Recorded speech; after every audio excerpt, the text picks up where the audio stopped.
Hello and welcome to the podcast for International House Quito. My name is Jasper and I am the Director of Studies. Mi nombre es Alison, soy la coordinadora de exámenes Cambridge en International House.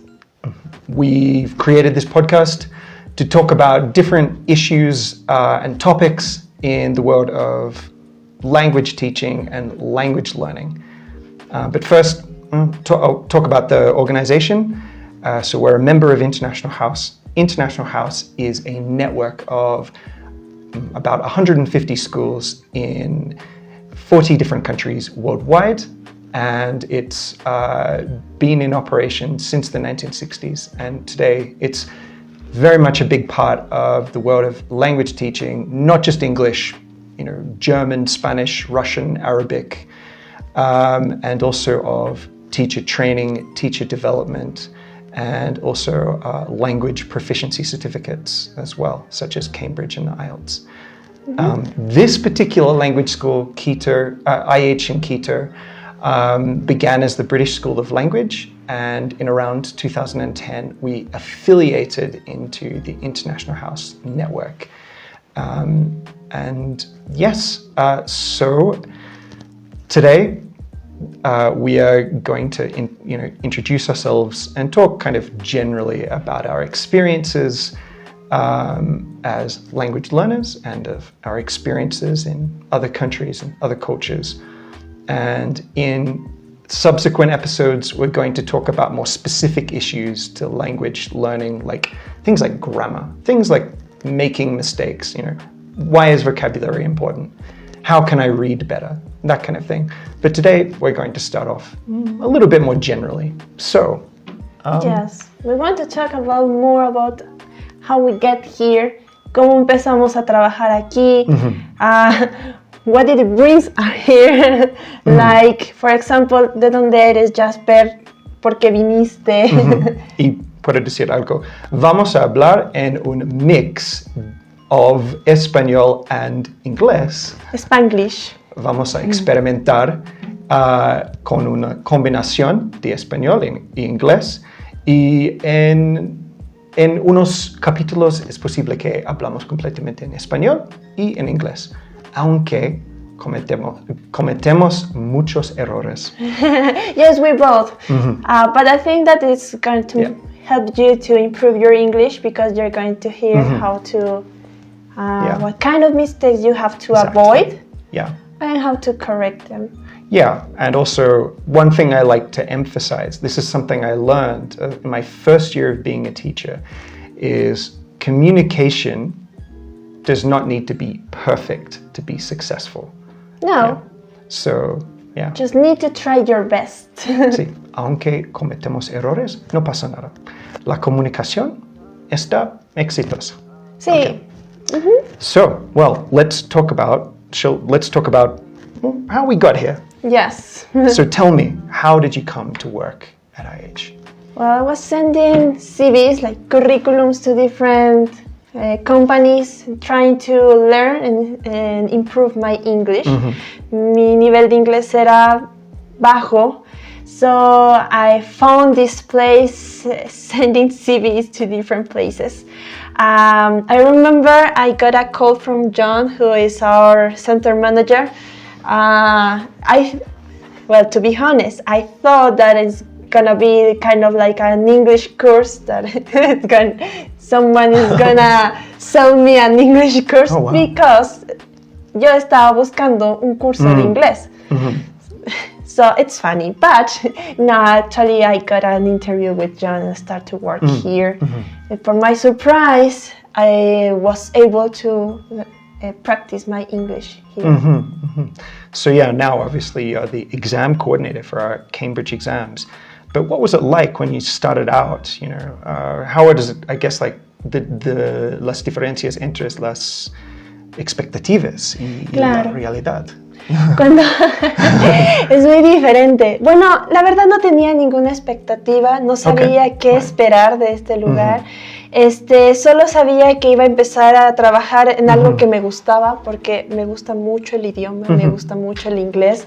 Entonces sabía que me iba a gustar por eso, pero no sabía cómo iba a ser el resto. Y con el tiempo descubrí que es tan divertido, es tan emocionante porque conoces a tanta gente, puedo practicar mi inglés, conozco muchas culturas. Entonces creo que puede ser que en un cierto sentido la realidad superó un poco la expectativa porque no tenía una. Entonces, sí. ¿Y tú? How did you get this job? How did I get this job? Well, I'd been working for International House before, but part-time. I'd been doing, different classes, odd jobs, as we say. I remember that time you were like freelance and working with us. Yeah. And sometimes I would come in and I got to know Alison and that kind of thing. But one day, and this is a funny story, I got a call from John. John is our center manager. Yep. And I was doing work with the British Council through International House, and I had to, do an application form, and I had procrastinated about doing the application form. And John called me, and I thought I was, ready to apologize and say, "Oh, John, I'm sorry. I'm really sorry. I've been so busy. I haven't had a chance to finalize the application." And he offered me, he said, "I'm calling to offer you the position of Director of Studies." And I kind of nearly choked on my coffee because I was not expecting that. Yeah. It was by the way, a very pleasant surprise. Yes, the application was for the Director of Studies position. Yeah, it was, he sent me the job description, and I realized, this is, for me, it was like it was a big step up, a big change in the role that I'd been working in education. And that was pretty intimidating at first. But then I looked at the job description and I thought, no, these are things I'm very familiar with, and that I'm very passionate about, working with teachers, helping teachers develop, helping teachers improve, curriculum development, assessments, those kinds of things. And I realized no, this would be a really interesting job. And I thought no, I would regret it. I would spend, if I said no, I would spend the rest of my days, wondering what would it have been like. So I decided, let's do this. Yes. And, Bueno, para mí no fue tan así porque yo no apliqué como a un puesto académico. Entonces el mío era como un puesto administrativo. Claro. Entonces cuando yo apliqué era para el puesto de recepción. Y después de un tiempo empezaron a ver potencial en mí, como mira, también podrías encargarte de los cursos, y empecé a familiarizarme con los cursos, con cómo coordinarlos, etcétera. Y después, hace poco tiempo, de hecho, pues vieron que también podría ayudar en exámenes, ahora en los exámenes de Cambridge, a veces también en exámenes de IELTS, como invigilators, como alguien extra para ayudar durante el examen. Entonces, para mí la experiencia fue diferente, porque para mí fue como de empezar de algo no básico, porque también sigue siendo una labor importante dentro de la empresa, pero sí ir creciendo, ir como que avanzando y seguir cambiando de posición y aprendiendo nuevas cosas. Entonces, para mí, eso fue la diferencia contigo, diría yo, como desde dónde empezamos. Pero creo que sí hay algo de similar, porque ambos tenemos el mismo ambiente, entonces tenemos esa experiencia de cómo es trabajar aquí. Yeah. Well, that's I think the difference there is also I guess at that time the school was smaller, and we especially we grew up. Muchos papeles diferentes. Yes. But and that's that's been a great thing. It's led to the school growing very rapidly, and it's been a great thing. So I'm curious because I know that you are Australian, right? Mm-hmm. What part of Australia? I'm from the south. I'm from Tasmania. ¿Y qué te trajo aquí? Aquí to Ecuador? What brings you here? What brought me here was, I never imagined I would go to South America. I studied Russian and Japanese, and it was kind of my intention to be somewhere in Asia or like Russia. And I did spend some time in the former Soviet Union, in countries like Georgia and Armenia. And also I spent some time in China.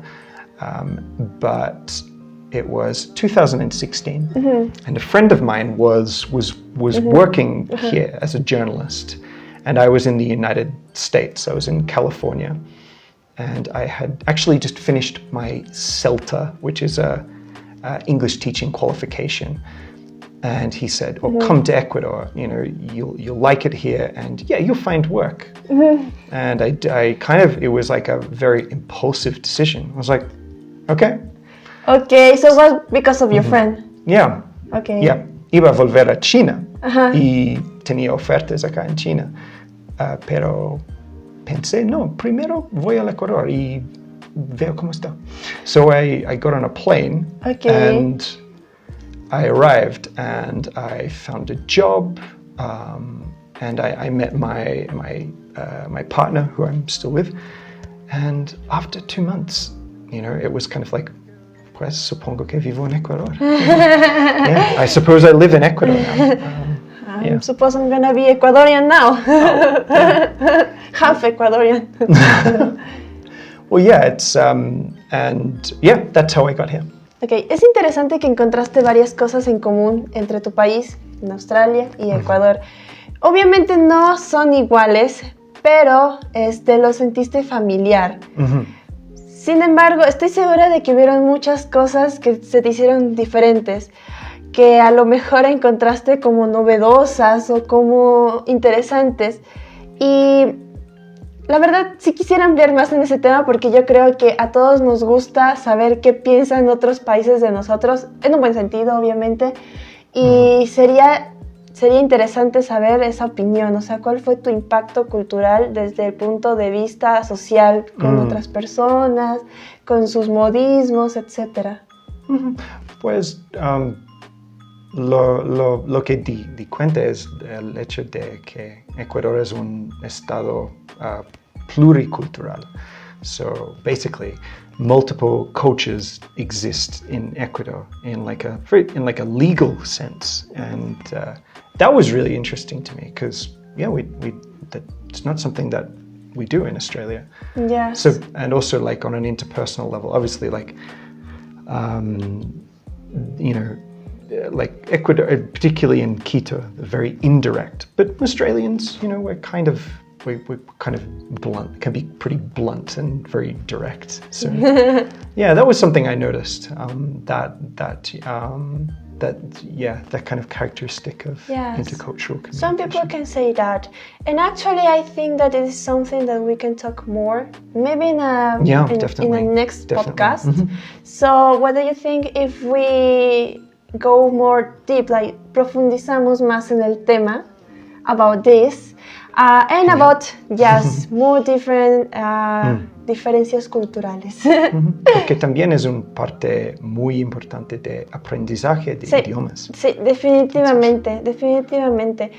Bueno, entonces vamos a dejarlo hasta aquí. Y la próxima vez vamos a continuar hablando sobre esto. La verdad, les agradecemos mucho que hayan prestado atención. Esperamos que nos puedan dejar sus comentarios, que nos digan de qué temas les gustaría que hablemos. Y nos vemos en un próximo podcast. Thanks very much for watching, guys. And if you have any questions about anything we've discussed, let us know in the comments, and we will answer them in future episodes. Well, we'll see you then. Bye-bye. Bye.